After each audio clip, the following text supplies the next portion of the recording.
So a lot of questions from our community this week regarding AEW and Tony Khan, and we're going to answer those next on the Squared Circle Psychobabble. Ralph, let's get right down to it with the first question here from Andy Boy Lettuce. Is it time for Tony Khan to get help with booking his shows?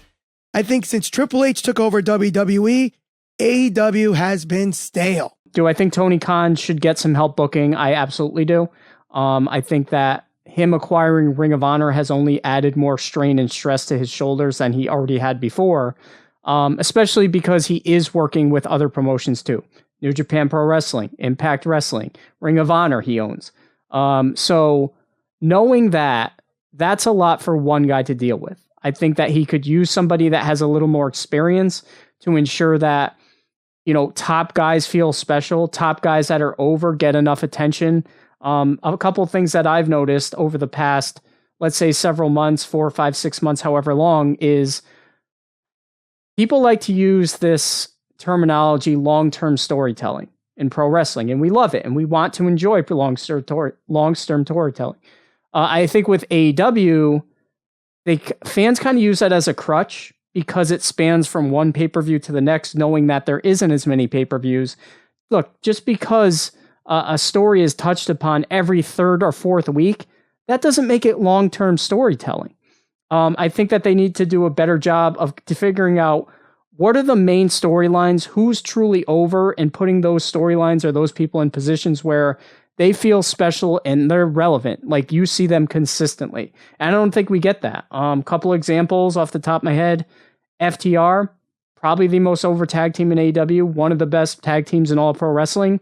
I feel like they're on Dynamite in a prominent position maybe every second or third week. Not as often, especially haven't been booked really well since, being at that point where they were super over. Wardlow, they should put the guy in a milk carton. Where has he been? God only knows. He's hardly on Dynamite, never on their A show, seems to always be on Rampage.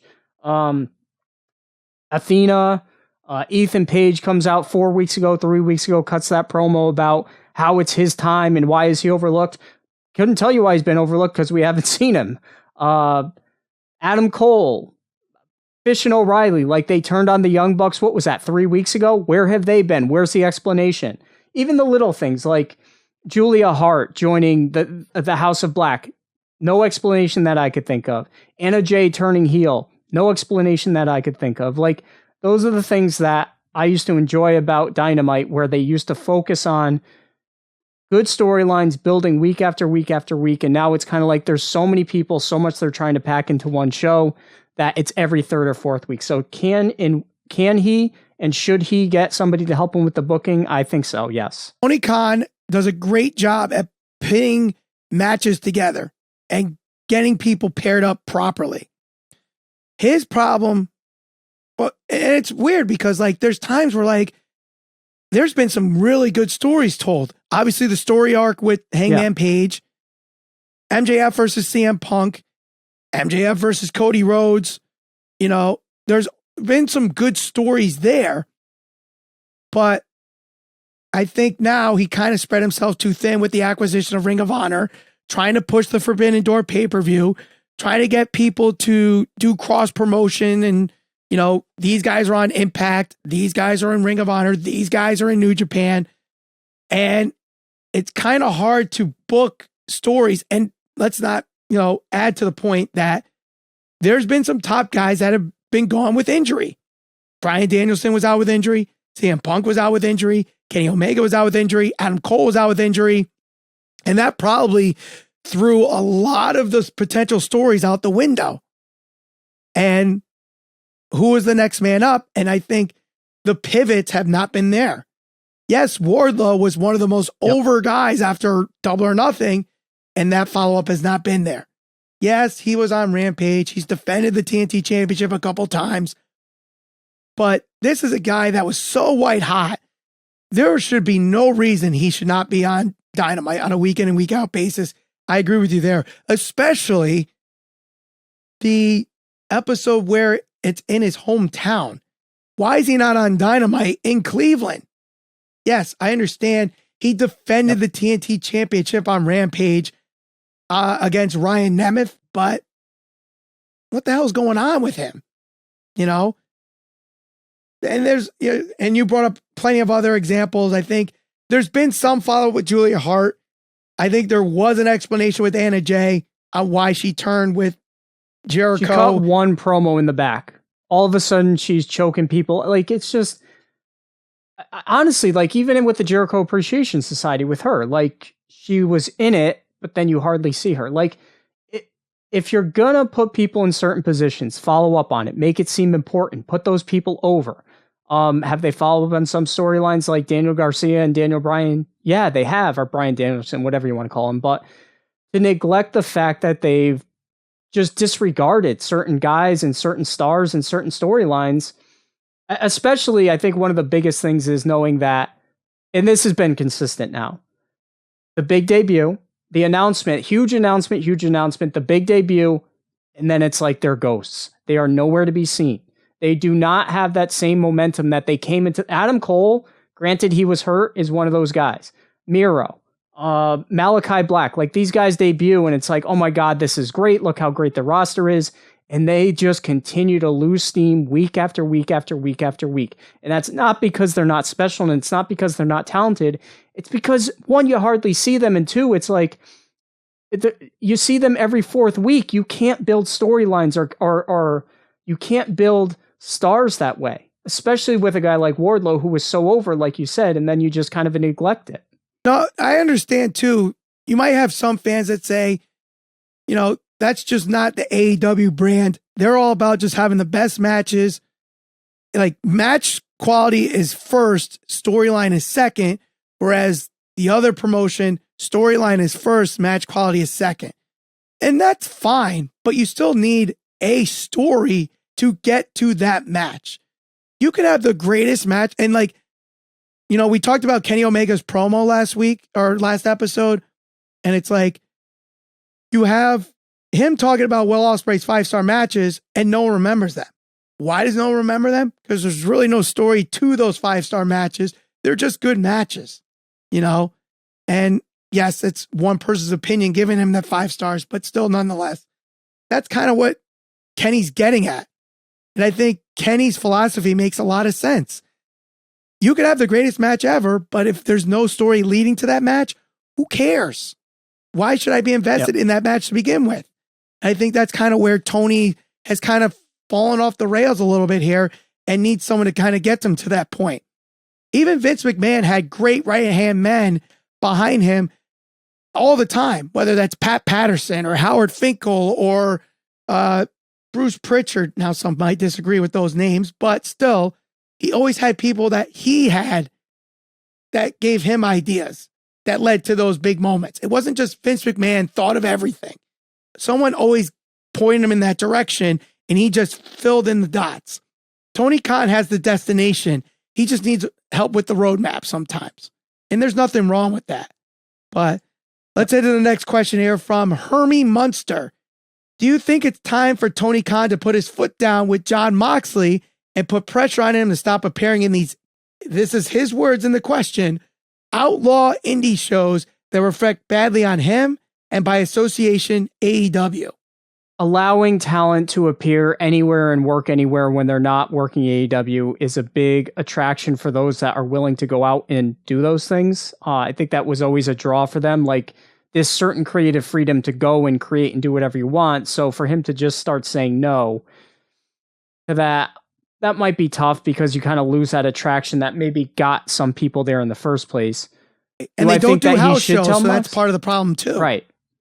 Do I think that he should start telling Moxley specifically no? If Moxley's going to be the champion and he's going to go work some show where there's 500 people drunk in a small VFW and he gets hurt, knowing that All Out's right around the corner, I think that's where you need to kind of toggle it back a bit. So do I think you should tell him no? Not necessarily, but if they're leading into All Out and you're a couple, that happened to Moxley, right? He was working New Japan Pro Wrestling and he got hurt before a big pay-per-view and he couldn't perform.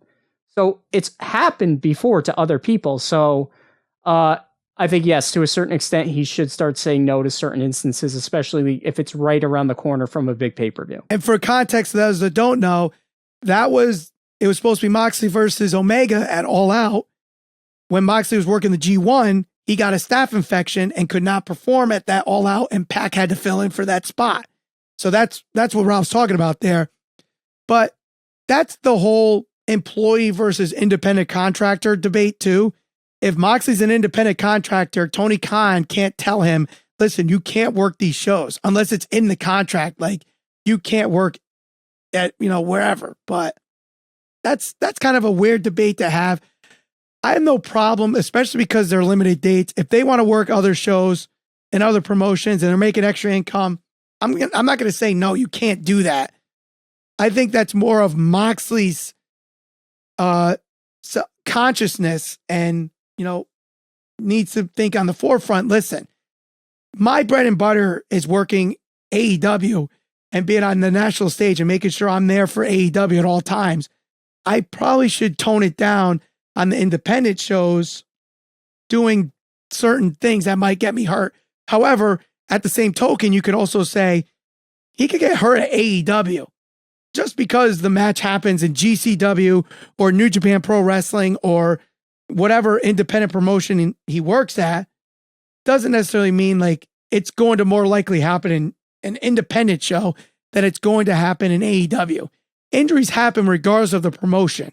So to tell him to tone it down, and I think this is more of a knock on him doing matches with guys like Nick Gage or Effie that might have negative connotations to him because, oh, look, they're doing this death match with Nick Gage, or he's working with Effie and Effie's pleasing himself while he's getting choked out by Moxley. You might not like it. Just don't watch the match. It's that simple. If you don't like what Moxley's doing in the independent shows, don't watch the independent shows. And guaranteed, there's a smaller percentage of people watching those independent shows than they are watching AEW Dynamite. So I don't think it's really given that big of a black eye to Jon Moxley that he worked a match with Effie. It gives probably more notoriety to Effie than it does negate Jon Moxley. But next question comes from Torta de Langua. Will All Out lose a lot of pay-per-view buys due to CM Punk no longer being the world champion? It's a pretty easy one to answer for me. Yes, I do. A lot is pretty open-ended. What do you consider a lot? Some would say 10,000. Some may say 100,000. Regardless, if Punk is not champion and is not going to be on All Out, there's no way to shake that. He is their biggest star, at least one or two. Not having him on there doesn't help. It only hurts. So yeah, I think it does hurt them. You look at Forbidden Door and Punk was not on that show. And they did decent numbers. I mean, they exceeded my expectations for that show. They still sold the arena out regardless. I mean, some probably bought that show thinking they were going to get Punk, but still went regardless.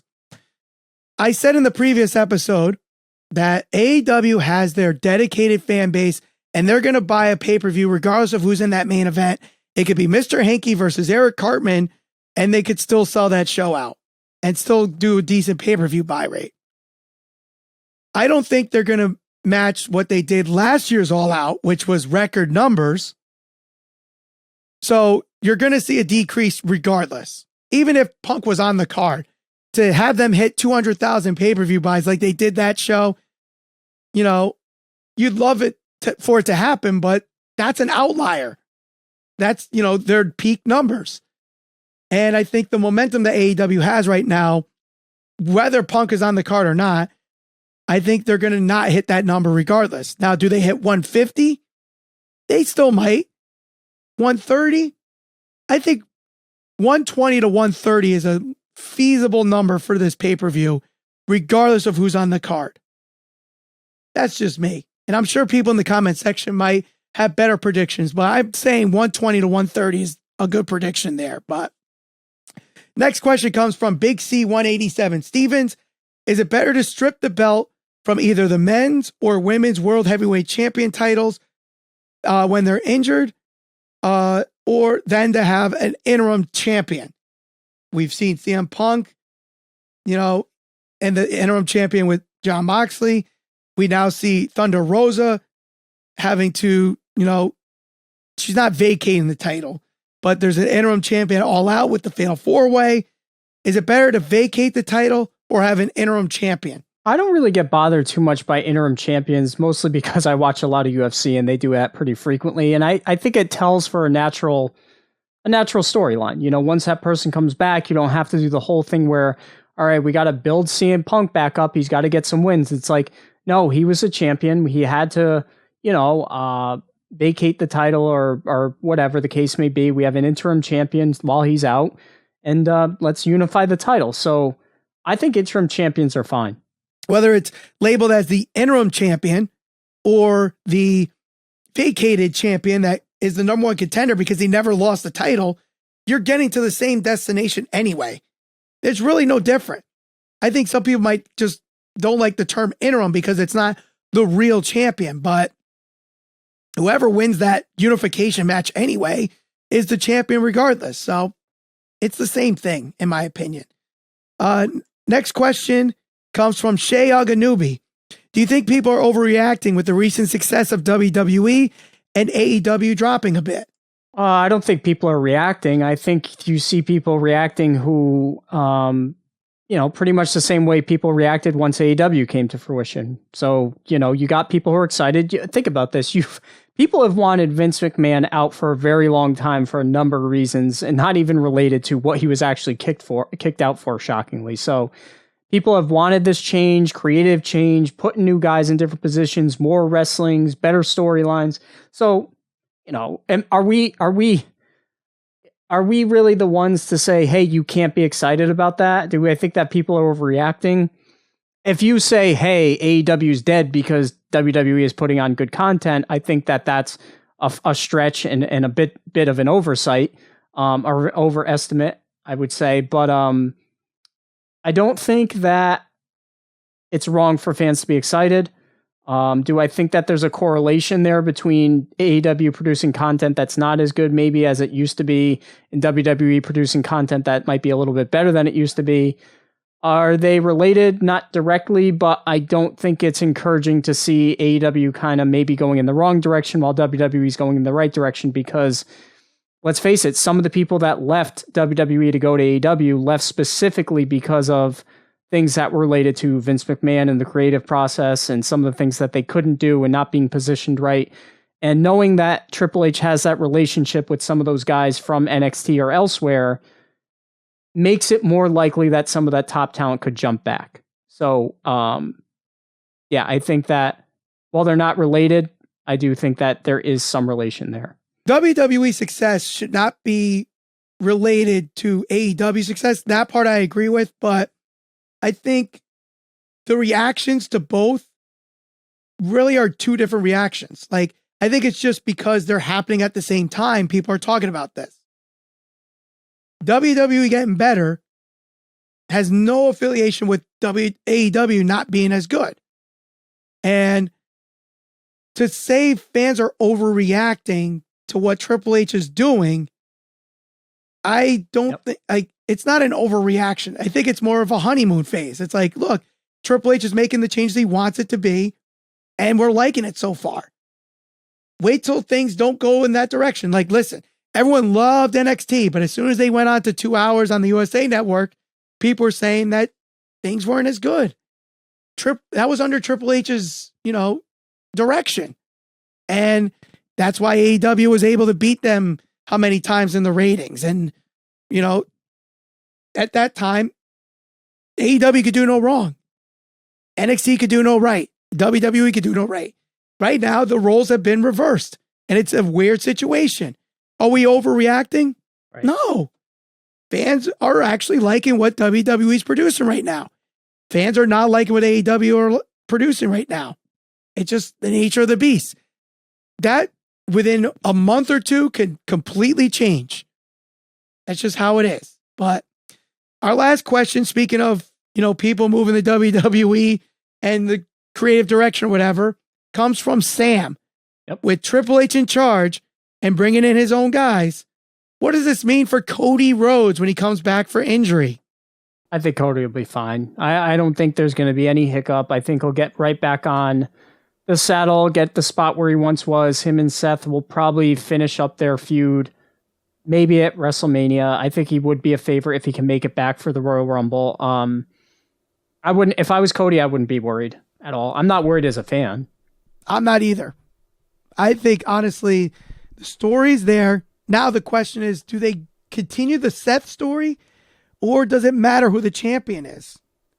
Do they have Roman go all the way to WrestleMania, not do Rock and Roman, but Cody and Roman, and Cody's the one that dethrones Roman? I don't think Rock and Roman really needs the title. And I think that's more of like a Vince McMahon mindset than it would be Triple H's.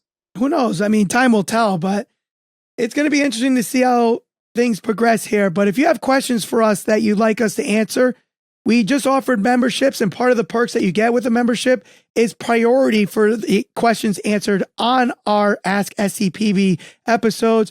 Also, some other cool perks there. So click the join button underneath the video or the link in the description.